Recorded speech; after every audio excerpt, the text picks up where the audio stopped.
This is vernier theodolite. इसका use हम angles major करने के लिए करते हैं।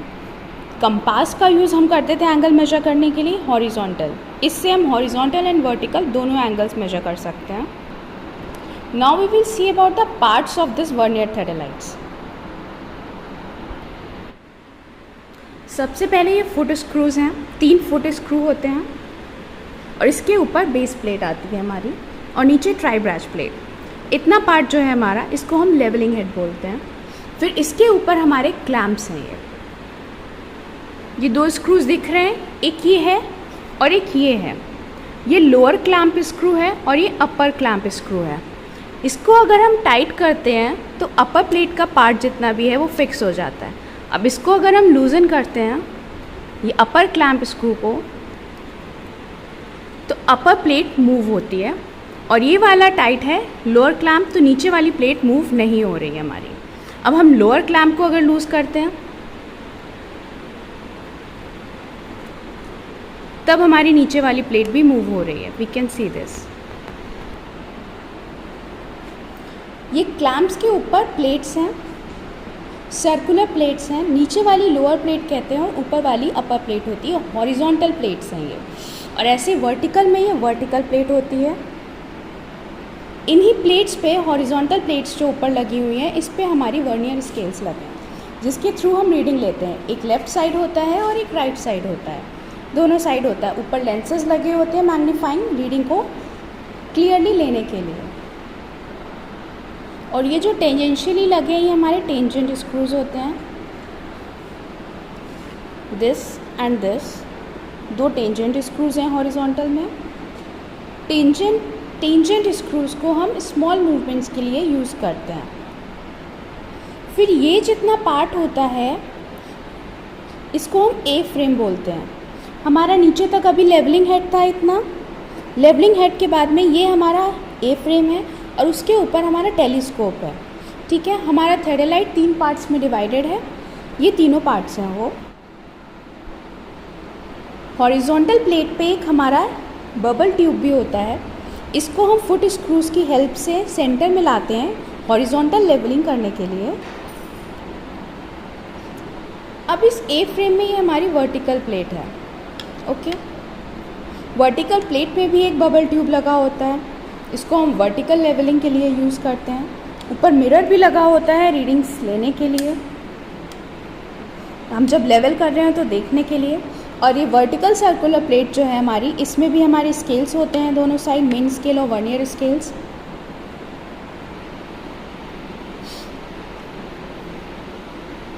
वर्टिकल पोर्शन में ये हमारा है वर्टिकल क्लैंप स्क्रू। इससे हम टेलीस्कोप के मूवमेंट को रेगुलेट करते हैं। हमने अगर इसको टाइट कर दिया तो हमारा टेलीस्कोप देखो फिक्स हो जाता है। अगर इस स्क्रू को हम लूज़ करते हैं तो टेलीस्कोप का मूवमेंट पॉसिबल होता है। हम वर्टिकल हाइट्स एंड ऑल के लिए या फिर टेलीस्कोप पे वर्टिकल मूवमेंट्स के लिए इसको साइड करते हैं कहीं पे और स्क्रू को टाइट करते हैं हम ये वाले, फिर हम रीडिंग्स लेते हैं। देन उसके बाद में, ताकि रीडिंग्स लेते टाइम थोड़ा सा भी मूवमेंट ना हो, बिकॉज उससे हमारा वर्टिकल एंगल वेरी कर जाएगा।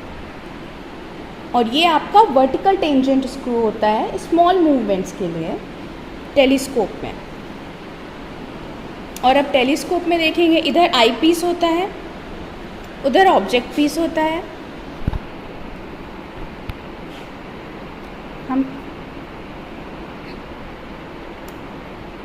ये हमारा ऑब्जेक्ट पीस होता है और ये हमारा आई पीस होता है। ये 180 डिग्रीज़ का पूरा मूवमेंट पॉसिबल है। इस ऐसी थेडोलाइट को हम बोलते हैं ट्रांजिट थेडोलाइट। और ये जो हॉरिजॉन्टल मूवमेंट्स होते हैं हमारे थेडोलाइट्स में, इसको हम स्वे बोलते हैं और इसको हम ट्रांजिट बोलते हैं। हम अपना टारगेट लोकेट करते हैं, उसके लिए गन पॉइंट्स होते हैं। हम साइट करेंगे टेलीस्कोप से देखने से पहले हम इन गन पॉइंट्स के थ्रू अप्रॉक्सीमेट लोकेशन करते हैं अपने टारगेट की। देन उसके बाद में हम नियर बाय लोकेशन टेलीस्कोप के मूवमेंट से करते हैं एंड टेंजेंशियल स्क्रूज को भी यूज़ कर सकते हैं। देन हम देखेंगे यहाँ पे एक प्रिज्म है जिसको सेंटरिंग के लिए यूज़ किया जाता है। ये अंदर 45 डिग्री पे इंक्लाइन हो जाती है और ये इधर से नीचे ग्राउंड पे डायरेक्ट फोकस करती है। तो हम यहाँ से देखेंगे और हमें ग्राउंड पे जो पॉइंट दिख रहा होगा वो हमारा स्टेशन होगा। इस प्रिज्म को सेंटरिंग के लिए यूज़ किया जाता है।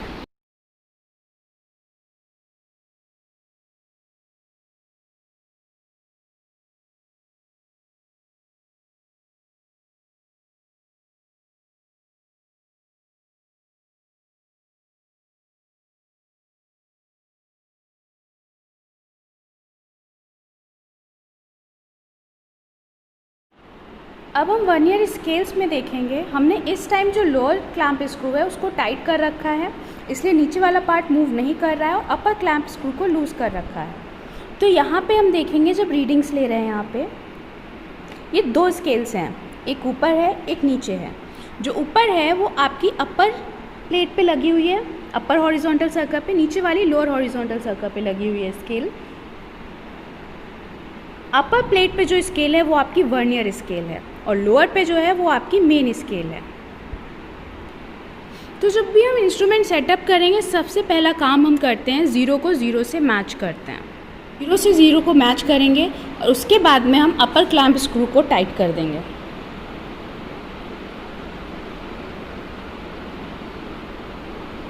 हमने अपर क्लैंप स्क्रू को टाइट किया हुआ और हमारा लोअर क्लैंप स्क्रू भी टाइट है। हमारी थ्रेडलाइट फिक्स्ड है इन द पोजीशन और हमारा 0 0 से मैच कर रहा है।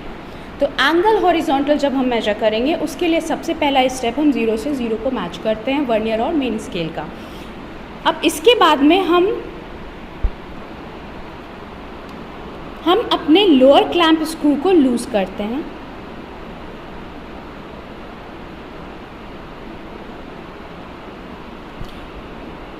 अब सी हमारे थ्रेडलाइट का मूवमेंट पॉसिबल है, लेकिन ये स्केल्स फिक्स हैं बिकॉज हमारा अपर क्लैंप स्क्रू अभी टाइट है।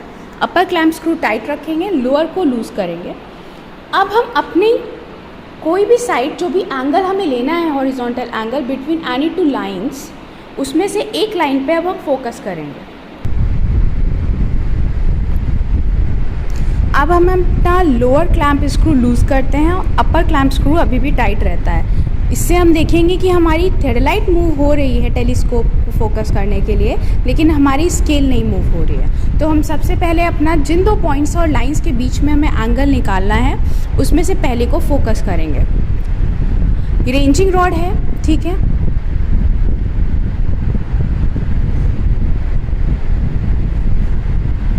गन पॉइंट्स के थ्रू हम अप्रॉक्सीमेट लोकेशन लेते हैं इसकी, फिर हम टेलीस्कोप से फोकस करेंगे उस वाली रॉड को।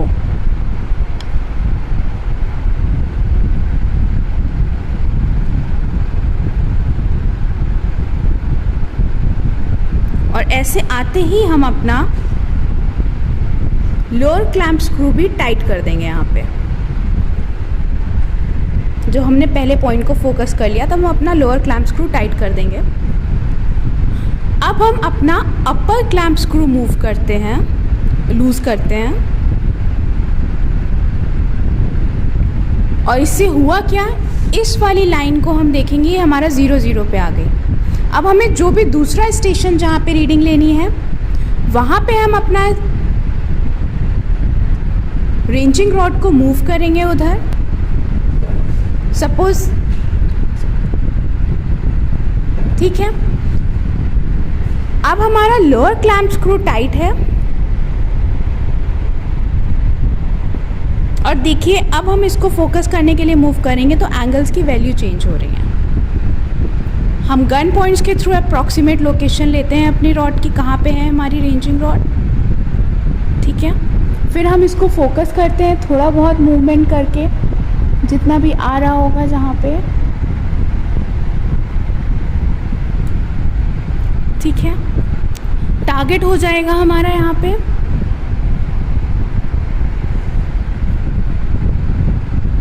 अब इस पॉइंट के बाद में हम अपने स्क्रूज को टाइट करेंगे यहाँ पे, और अब हम देखेंगे कि रीडिंग कितनी आ रही है। 0 के साथ में जो नीचे वाली रीडिंग आएगी, मेन स्केल की रीडिंग, वो आप नोट करोगे, और वर्नियर स्केल की रीडिंग जो पॉइंट वर्नियर और मेन का कंसाइड करेगा वो आपका वर्नियर स्केल की रीडिंग होगी। इस थेडेलाइट का लीस्ट काउंट होता है 20 सेकेंड्स। मिनिमम रीडिंग जो हम इसमें लिख सकते हैं वो 20 सेकेंड्स में लिख सकते हैं। दिस वे हम हॉरिजॉन्टल एंगल लेते हैं वर्नियर थेडेलाइट से। अब हमें वर्टिकल एंगल लेना है तो उसके लिए हम वर्टिकल स्क्रूज पे, वर्टिकल प्लेट पे फोकस करते हैं। इसके लिए हॉरिजॉन्टल से ज़्यादा कोई मतलब नहीं होता है मूवमेंट किधर हो रहा है हॉरिजॉन्टल क्लैम्प्स को। अब ये वर्टिकल स्केल है हमारा,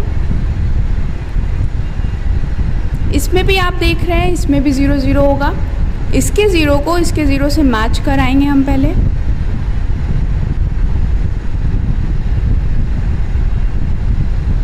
देन उसके बाद में वर्टिकल जो क्लैंप है स्क्रू उसको टाइट कर देंगे टेलीस्कोप का मूवमेंट ताकि ना हो।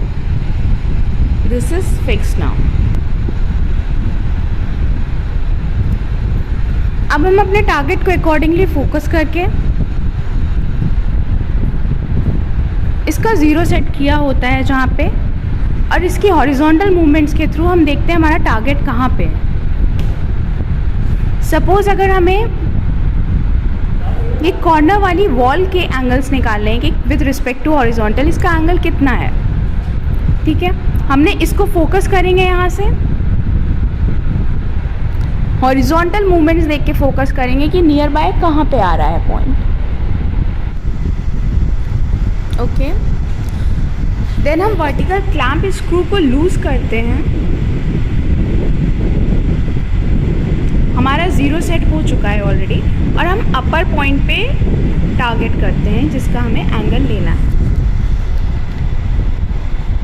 अपर पॉइंट पे टारगेट करने के बाद में हम क्लैंप स्क्रू को टाइट कर देंगे और हम इधर से एंगल नोट कर लेंगे कि कितना आया है। ऐसे हम वर्टिकल एंगल्स मेजर करते हैं। अगर हमें लोअर पॉइंट का भी मेजर करना है एंगल कितना है विद रिस्पेक्ट टू हॉरिजॉन्टल, तो हम इसको लूज करके फिर से 0 सेट करते हैं।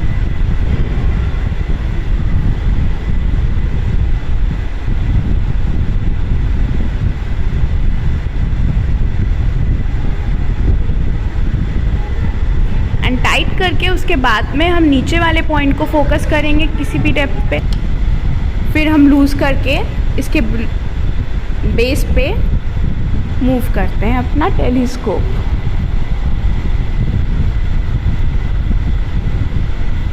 विद रिस्पेक्ट टू हॉरिजॉन्टल हम ये वर्टिकल एंगल्स निकाल रहे होते हैं कि कितने आ रहे हैं किसी भी टावर के या वर्टिकल बिल्डिंग की किसी हाइट के लिए, इन सब चीज़ों के लिए।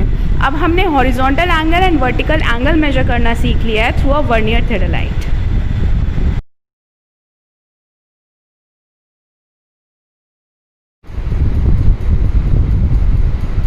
This is digital थेडेलाइट।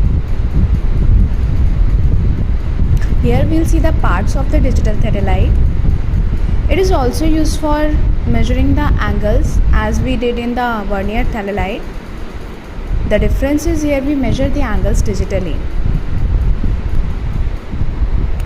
This is the base plate and we have 3 foot screws, 2 here and 1 behind this, used for leveling of the instrument.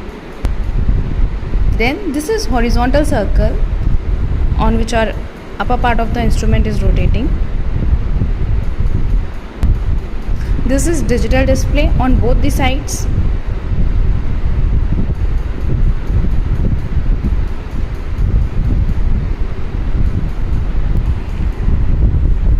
This is horizontal circle knob. If we'll tighten this, the instrument won't rotate in the horizontal direction. If we loosen this, the instrument will be possible to be rotated. And here this is the vertical circle clamping knob for telescope movement. If we tighten this, the telescope won't rotate.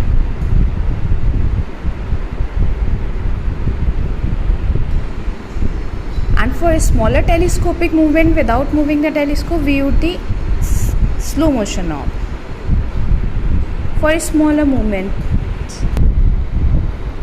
Then here we have telescope. It has eyepiece from where we sight, and This is the object class.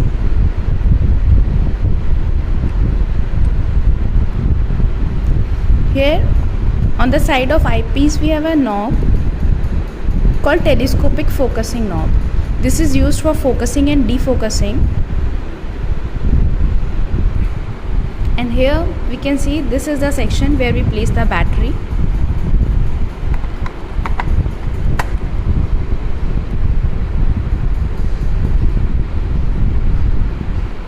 Now first thing we will do for the centering of the instrument, we'll place it on the tripod and do the centering. The second thing we do is leveling. We'll use these foot screws to bring this bubble in the center of this small circle and this bubble in the center. Like now we can see this bubble is in the center of the circle, and so is this bubble in the center. Our instrument is leveled now. Here we can see it's like written 30 seconds by 2 mm. That this is the sensitivity of the bubble tube. Now we'll look at this digital display. Here we have different keys. This is power to start and stop. We have started the instrument now. Here we can see it's V and H. H is for horizontal angle and V is for vertical angle.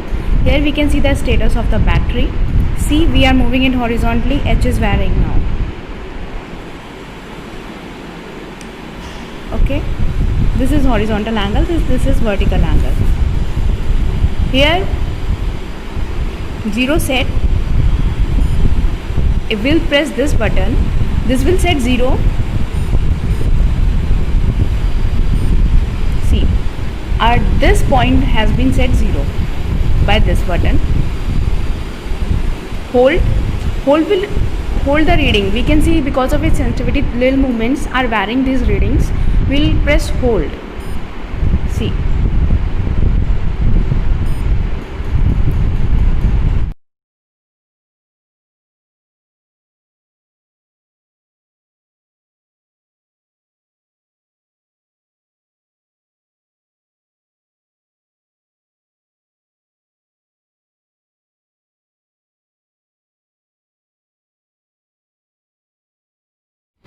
We'll first of all sight our any object from where we need to measure the angle or any baseline, and we'll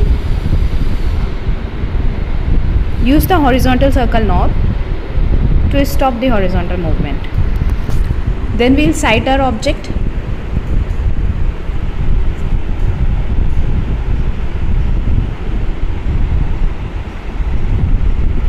And we'll set it as 0.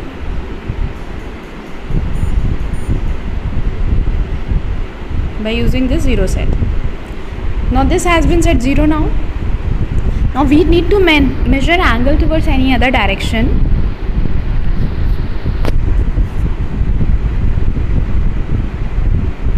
We'll press hold. We'll lose this screw and we'll move accordingly to the next point. We'll again tighten this screw. At any required point, we'll move the theodolite and we'll get the reading. 42 degree, 23 minutes, 51 seconds.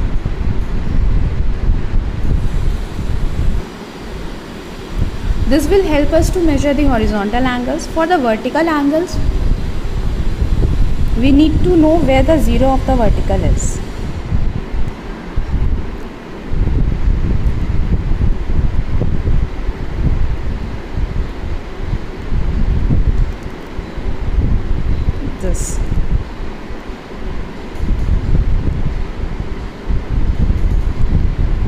This is the 0. Okay, we'll set a 0.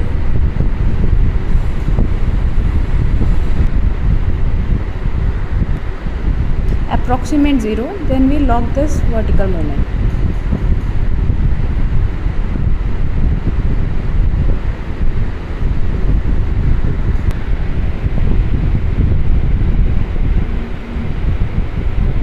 We need to lock the horizontal movement.